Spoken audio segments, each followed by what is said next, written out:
Sunshine, may ganito palang klaseng sakit na hindi alam ng marami.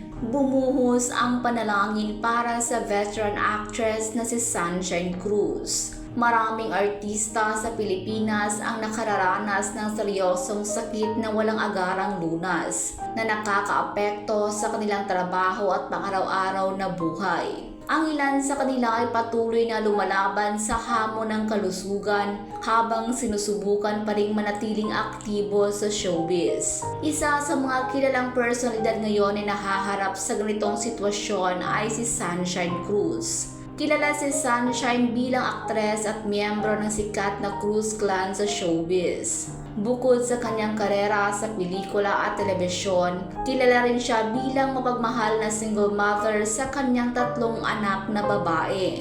Ngunit sa mga nakaraang buwan ibinahagi ni Sunshine ang kanyang pinagdaraanan sa kalusugan.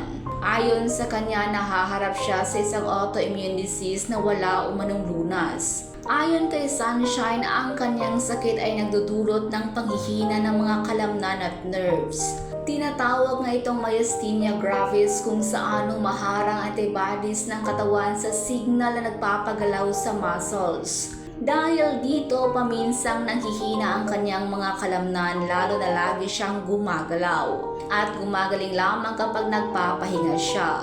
Madalas na naapektuhan ang mga muscles ng mata, mukha, lalamunan, braso at paa. Dahil sa kondisyon niya, kailangan niya ni Sunshine na tumigil sa pagtanggap ng projects.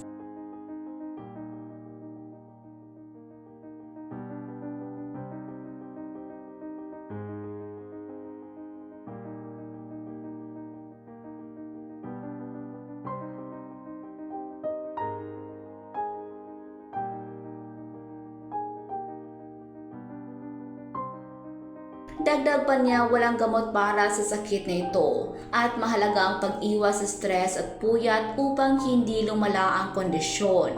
Bukod sa kalusugan, isa rin sa matagal na hamon ni Sunshine ang pagkalat ng maling balita tungkol sa kanya at sa kanyang mga anak. Ilang beses nang naging paksa siya ng fake news tulad ng sinasabing siya o ang kanyang mga anak ay buntis, pati na rin ang iba pang hindi totoong impormasyon.